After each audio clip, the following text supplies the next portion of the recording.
সকাল থেকেই প্রস্তুতি শুরু হয়ে গেছে, মানে সকালবেলা থেকেই কীর্তনটা শুরু হয়ে গেছে।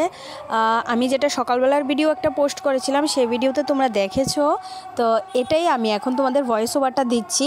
আর একটা সাউন্ড পাচ্ছ তোমরা, আমি জানি, কষ্ট করে একটু ম্যানেজ করে নিও সাউন্ডটা, আমার কথাগুলো ম্যানেজ করে নিও, সরি সাউন্ডটা না, সাউন্ডটা অ্যাভয়েড করে আমার কথাগুলো একটু ম্যানেজ করে নিও।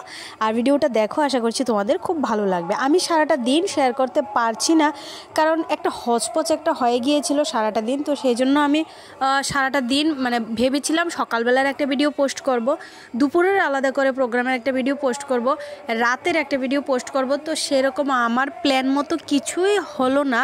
কারণ বললাম না, এই 2024টা না আমাদের জীবনে যে কি যাচ্ছে বুঝে উঠতে পারছি না বা বোঝাতেও পারছি না কাউকে।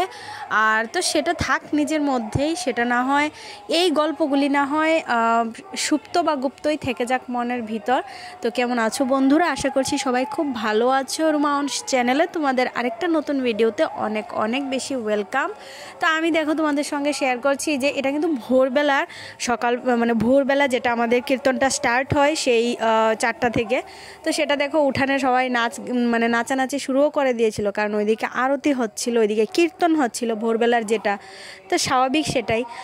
সব কিছুর ভিড়ে আমার বাবা নেই, সেটাই হলো বড় কথা। খুবভাবে মিস করছিলাম বাবুকে। আর এটা দেখো আমরা এখন নগরে বেরিয়ে পড়েছি, মানে কি বলবো, তোমরা হয়তোবা আমার লাইভ ভিডিওটা দেখেছো, যারা দেখোনি অবশ্যই দেখে নিও আমার চ্যানেলের লাইভ ভিডিওটা।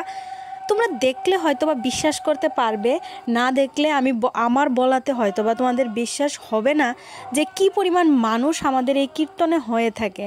আমার বাবু যেখানেই আছে আজকের এই দিনটার জন্য আমার বাবু সারা বছরের জন্য অপেক্ষা করে। আর এইগুলি আমার বাবু যেখানেই আছে আমি জানি, দেখতে পাচ্ছে, বা আমরা সবাই বিশ্বাস করলাম যে আমার বাবু আছে আমাদের সঙ্গে, সেটা নিয়েই কিন্তু সবাই আনন্দ করেছে সারাটা দিন।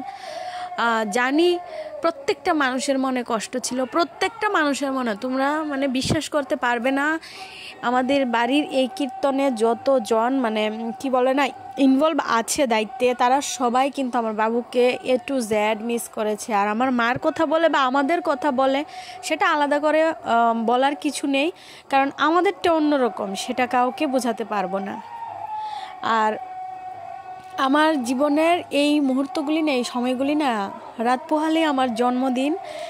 আর জীবনের মনে হয় প্রথম বছর হবে সেটা, যে আমি আমার বাবুকে ছাড়া আমার জন্মদিন, সেটা ভাবলেও অবাক লাগে। আচ্ছা যাই হোক, আজকে আর সেটা মনে করছি না।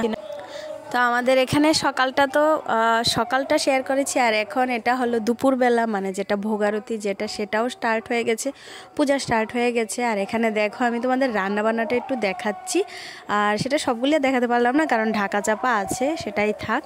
তো ঢাকা চাপা থাকুক, অনেক কিছুই রান্না হয়েছে, আর প্রচুর মানুষ হয়েছে, না হলেও মানে 500-র উপরে। তো যাই হোক, এখানে দেখো দুপুরবেলা ভালোই চলছিল, মানে পুজোটা শুরু হয়েছিল, এখন মানুষজন আসা শুরু করে দিয়েছে, এখন মানুষজন আসছিল মাত্র, কারণ কীর্তনটা শুরু হচ্ছে।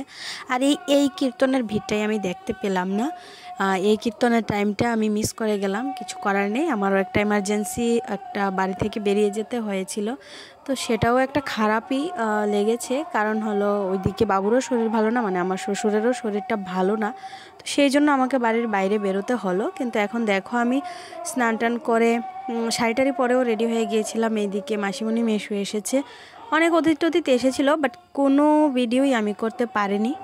এইদিকে দেখো সত্যনারায়ণ কি বলবো, মানে আমাদের যেটা ভবসাগর সেটা তো গায়। আর দুপুরবেলার ভোগারতিটা মানে মাত্র মানুষ আসা স্টার্ট হয়েছে, এই মাত্র কটা মানুষ, বাড়ি ভর্তি মানুষ কিন্তু ছিল সেই দুপুরবেলা। তো সব কিছুর ভিড়েই বললাম না একটাই কথা, আমার বাবুকে খুবভাবে মিস করছিলাম। কিছু করার নেই, আমাদের বাড়িতে গত বছর 12 বছর পূর্ণ হয়েছিল, আমার বাবু সেই 12 বছর পূর্তি মানে অনুষ্ঠানটা সেরে তারপর এবছর 13 বছর পড়লো এত বড় অনুষ্ঠানের। আর এই 12 বছর আমার বাবু নিজের কি বলবো না, নিজের হাতেই বলতে গেলে সবটুকু সামলেছে। এবছর সবাই মিলে মানে হিমশিম খেয়ে যাওয়ারই কথা, কিন্তু তারপরেও খুব সুন্দর হয়েছে, খুব ভালো হয়েছে। কিছু করার নেই, কাউকে তো আর ধরে রাখা যায় না সারা জীবনের জন্য, আমাদের সেটা ভাগ্যে নেই, আমাদের ভাগ্য খারাপ যে আমরা আমার বাবুকে বেশি দিন ধরে রাখতে পারিনি বা বেশি দিন পাইনি, বাচ্চারা হয়ে যেতে হয়েছে খুবই তাড়াতাড়ি, কিছু করার নেই। তো চলো ভিডিওটা দেখতে থাকো, আশা করছি ভালো লাগবে। তো এখানে ওইদিকে কিন্তু রান্না, কিন্তু ব্রাহ্মণেরা একদিকে রান্না করছে, মানে যেটা ঠাকুরের সামনে ভোগ নিবেদন করা হবে, বারোয়ারি রান্না তোমাদের তো দেখিয়েছি। আর ওইদিকে আবার বৈষ্ণব মতে যারা আছে তাদের জন্য আবার আলাদা রান্না হচ্ছে। তো আমি সব জায়গায় আর যেয়ে উঠতে পারিনি, তো সেই জন্য এদিকে দেখো ভেবেছিলাম তোমাদের সঙ্গে শেয়ার করবো সব কিছু, বাট পারিনি। এখানে দেখো আমি অটোতে চেপে চলে এসেছি এখানে হঠাৎ করে বাবুর স্যালাইন চলছে, তো সেখানেই একটু থাকতে হয়েছে কিছুটা সময়। তোমাদের দাদাভাই ছিল, বাট ও একটু বেরোতে হয়েছে, তাই জন্য আমার থাকতে হয়েছে। তো চলো এখানে স্যালাইনটা শেষ হলে বাড়ি নিয়ে যাব। এই যে বাড়িতে বাবুকে নিয়েও গেছি, বাড়িতে রেখে এখন চলে এসেছি। এখন চলছে খাওয়া পর্ব, মানে বললাম না আমি দুপুরবেলাটা থাকতেই পারিনি। তো এটাই, এখানে দেখো এরকম না হলেও 7 বার বসা হয়েছে, 6 থেকে 7 বার বসা হয়েছে, একদম সন্ধ্যা পর্যন্ত এই খাওয়া পর্বটা চলছিল। আর এখানে এটা সন্ধ্যাবেলায় এটা হচ্ছে, এখানে হচ্ছে সত্যনারায়ণের আয়োজন, মানে সন্ধ্যাবেলা যেটা হবে সত্যনারায়ণ হলে তারপরে আমাদের বাড়ির অনুষ্ঠানটা শেষ হয়। তো এখানেও এখন মানুষ আসা শুরু হচ্ছে। তো এখানে আবার রাতের বেলা রান্না হয়েছিল খিচুড়ি, তো সেটা আমি তোমাদের সঙ্গে দেখাচ্ছি যে খিচুড়িটা মানে আমাদের পাড়ার যে দাদারা তারাই রান্নাটা করেছে। তো এখানে খিচুড়ি রান্না হচ্ছে। এখানে শুরু হয়ে গেছে কীর্তন, মানে সত্যনারায়ণের কীর্তন যেটা সেটা। তো চলো আজকের ভিডিওটা কেমন লেগেছে অবশ্যই কমেন্টে জানিও। আজকের মতো টাটা, সবাই ভালো থেকো, সুস্থ থেকো।